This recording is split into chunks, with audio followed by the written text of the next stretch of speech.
What's up, everybody? I wanted to talk today about a few mistakes that I see value investors make. I have made all of these mistakes and more, and I almost certainly will make these mistakes again because sometimes it's hard to know until you have the benefit of hindsight if you're making one of these mistakes or not. I'm going to highlight 3 errors that I see value investors in particular making. I could have made a much longer list, honestly, and I could have included things like, investing with bad management, which is a mistake that investors of all types make, but I wanted to focus on value investors, so let's get into it. The first mistake is anchoring to previous multiples. Now, when you hear anchoring, you might think of the case of, let's say Microsoft back in 2016, someone sees that the price is like $50 a share, and they say, just like a few years ago, it was $20 or $30 a share, and that older price is like an anchor in their mind that they're stuck to, and they don't want to overpay at $50 a share for Microsoft. So because they're anchored to that previous price, they miss out on this huge run. That's not the anchoring I'm talking about here. I'm talking about being anchored to a previous multiple or previous valuation for a company. To give you an example of what I mean, let's take a look at Pepsi. Pepsi is a company that I've seen a number of value investors talk about. Now, you'll note that the top line for Pepsi has really not grown much. It had this little boost in the post-COVID era, but this is mostly due to prices increasing with inflation. Even with that COVID inflation boost, they've only annualized just a little under 4% on their top line. In a number of their markets with a number of their products, they're actually declining in volume.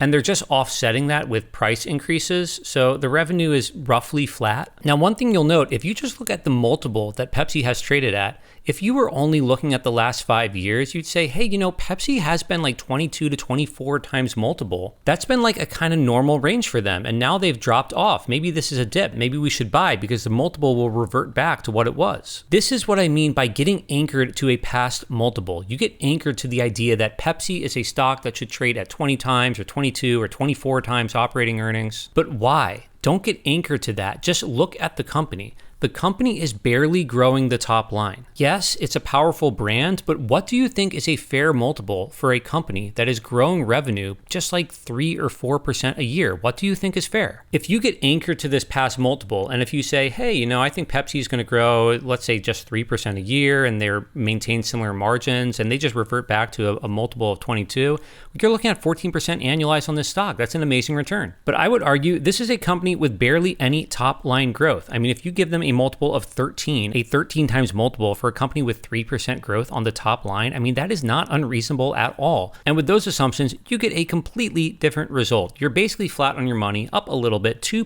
annualized for the next 5 years. This would not be a good investment if these assumptions come true. You cannot get anchored to a past multiple. It is an easy thing to do. I've made this mistake before. Another example of a very popular company with retail investors is PayPal. Now, full disclosure, I own a small position in PayPal right now. I'm going to update my sheet so we get the most recent data. PayPal was not a company that would be considered a value stock until relatively recently. But when PayPal fell from its high of, 300, whatever it was, and it was into the 100, so it was basically down about 50% from its peak, it was trading for somewhere like 40 times operating earnings. And then as it got down and it hit, about 100, it was trading for a multiple in the mid to high 20s. And a ton of people were saying PayPal is cheap. PayPal is incredible value right now. But you have to realize also the growth of PayPal was slowing. So PayPal was growing, about 20-ish% or high teens on the top line. And then it slowed to high single digits. Now, people were saying PayPal is cheap because if you look at the historical multiples that PayPal has traded at, PayPal basically never was trading for under a 30 times multiple. It was, 40 times, got insane, almost close to a 100 times multiple at its peak. So then when it drops to a under 30 times multiple, people are saying it's cheap. But just don't be anchored by the past multiples. What do you think is a fair multiple for a payments company in a very competitive space that's growing high single digits on the top line? If you had no memory, no anchor of these past multiples, I think you would say that, a 25 to 30 times multiple for a company like that is not ridiculous, but it's certainly not cheap. If the growth of the company has slowed significantly,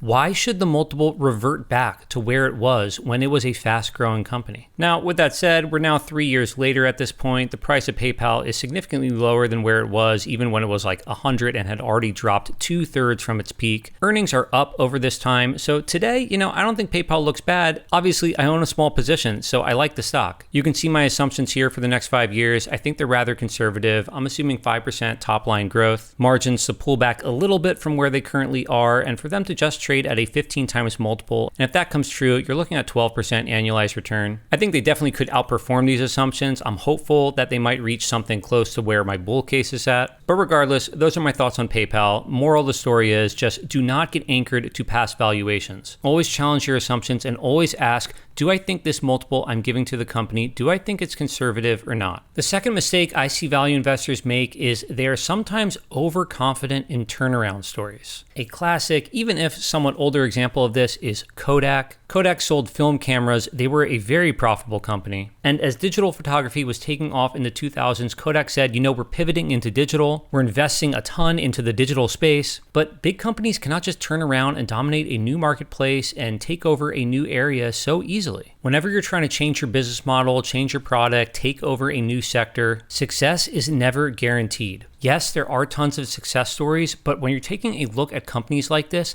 your model has to reflect the fact that you are uncertain of the future, that you don't know if the company is going to be successful in a new venture. And if you were invested in Kodak in the year 2000 thinking that they were going to take over digital photography, then you would have lost 90% of your investment in under a decade. Now, today in the market, I see this a bit with Intel. I know Intel is very popular among a lot of retail investors, and they may be successful. I did a video specifically on Intel talking about my views. Regardless of what your opinion is, you have to accept that this is a turnaround story, and turnarounds are never guaranteed. Intel is trying to break into foundry. They're trying to compete with TSMC. They're trying to do something that really no American company has been successful at doing, because the fact of the matter is, it's just so much cheaper to manufacture semiconductor chips overseas in Taiwan. Again, Intel might be successful, and certainly if anything happened between China and Taiwan, that could definitely be an instant game changer for Intel stock.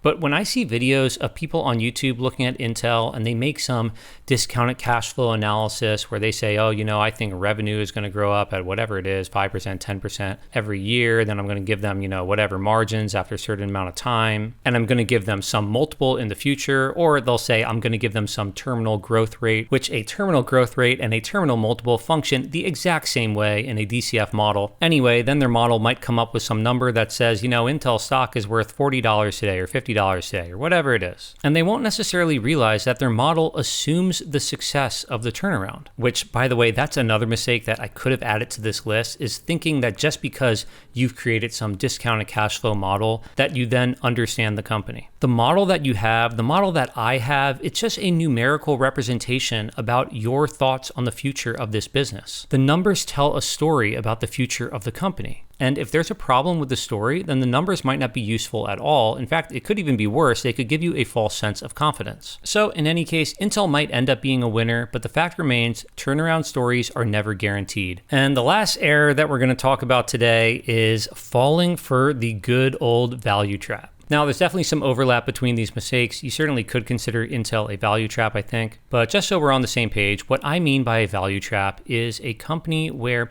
it looks like it's getting cheap. It looks like it's trading for a cheaper and cheaper multiple of earnings or cash flow or book value. But really, that's because the fundamentals of the business are deteriorating much faster than you realize. Sometimes the entire business model can be running into a massive brick wall, and you might not realize it because you're just focusing on the numbers. You're focusing on price to earnings or something like that, and it's not telling you the whole story. Now, sometimes the line between a value trap and deep value is blurry. For example, I'm invested right now in Kohl's. I've made a couple videos on this stock, so if you search on my channel, you can see my thesis. I think this is deep value. I'm currently up money on my position, but honestly, I will not know with certainty whether Kohl's is deep value today or a value trap probably for several years. It definitely has some elements of a value trap, stagnant or slightly declining top line here. They're facing pressure on their margins. Now, the quick summary of my thesis is that the cash flow is actually still very strong for Kohl's. They own an absolutely massive amount of land and property that I think well exceeds their market cap today. But the truth is, I could be wrong, and if you're a deep value investor, you will fall into some value traps. Some other retailers are classic value trap examples like Bed Bath & Beyond, where the fundamental business was deteriorating much faster than a lot of investors realized. Here's a business I'm looking at now where I'm trying to determine, is this deep value or a value trap? International Money Express, ticker symbol IMXI, and what they do, they're a remittance company. So they facilitate money transfers, typically from, for example, an immigrant in the United States who wants to send money home to their family in Mexico or the Dominican Republic, well, they could make that transfer through this company. Now we see it looks like they've grown their revenue really well up until very recently. It looks like they're trading for an absolutely dirt cheap valuation. But what I'm trying to determine and what I'm not actually sure about is this the beginning of the secular decline of this business model? It seems to me that the moat of a money transfer company is very weak, and many of the users of this company are still just bringing cash into an actual physical retail location and sending money that way. What do I think the future of that is going to be in 5 years, in 10 years? I'm not sure if this is the beginning of the decline of this business, if this is the beginning of a value trap or not. If any of you own this company or have looked at it, I would actually love your opinions down in the comments below. And I know that that's already 3 mistakes, but I'm going to give you one more. I said I might be wrong about Kohl's, and I know that I'm going to make some of these mistakes in the future. I'm going to be wrong about some companies. That's okay, because when I'm right about a deep value investment, it works out very well. But the 4th mistake I'm going to put in this video to be aware of is